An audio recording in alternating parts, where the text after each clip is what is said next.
tuned into the English news program on Somaliland National Television with me, Isaac Ahmed. We're here to update you on local and international affairs. And the main headlines are: Somaliland's government holds high-level meeting with Haksor Political Association. Somaliland refuses permission of airplane landing on Somaliland soil. Protests commence at Brazilian Parliament.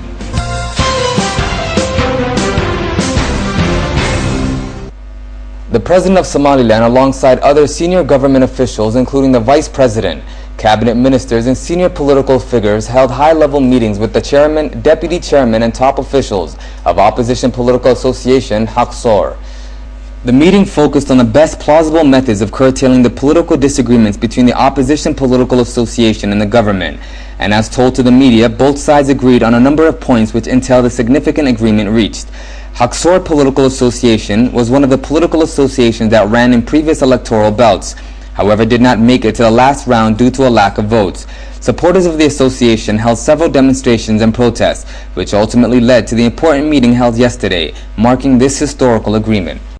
The plane, which was a SS-34, tried to land this morning at Igal International Airport without the permission of Somaliland's government. The plane, which received permission from neighboring nation Somalia, was immediately given a stern refusal and told to exit Somaliland's airspace. It is clearly defined that Somaliland government have full power to control its airspace. Any plane from neighboring country of Somalia which have no permission from the Somaliland government will not be allowed to land in the international airport of Somaliland. Somaliland has its own borders, whether it's land or air, and has its rights to protect whatever it takes. The government also stated that those who have the dream of that permission from Somalia have the wrong idea, and it's impossible from Somaliland to accept this kind of mistakes. You're watching the English news program on Somaliland National Television, and now for the international headlines in detail.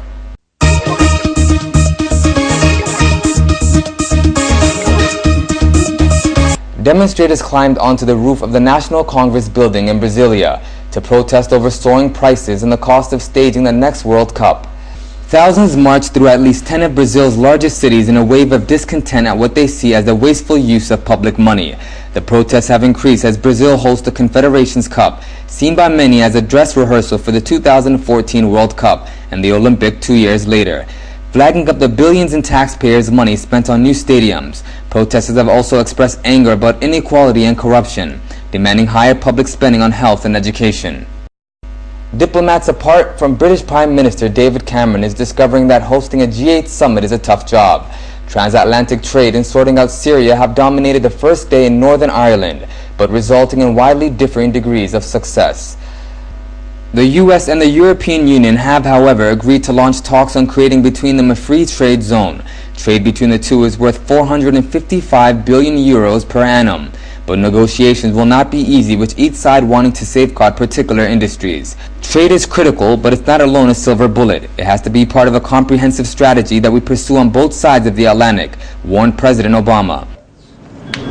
Trade is critical, but it is not alone a silver bullet. It has to be part of a comprehensive strategy that we pursue on both sides of the Atlantic. Later, Cameron hosted a dinner where the situation in Syria was the main topic.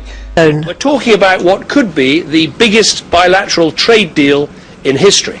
A deal that will have a greater impact than all the other trade deals on the table put together. The US, Britain, and France are mulling over supplying military aid to the so-called moderate opposition. The new form of expression came after previous rallies were broken up.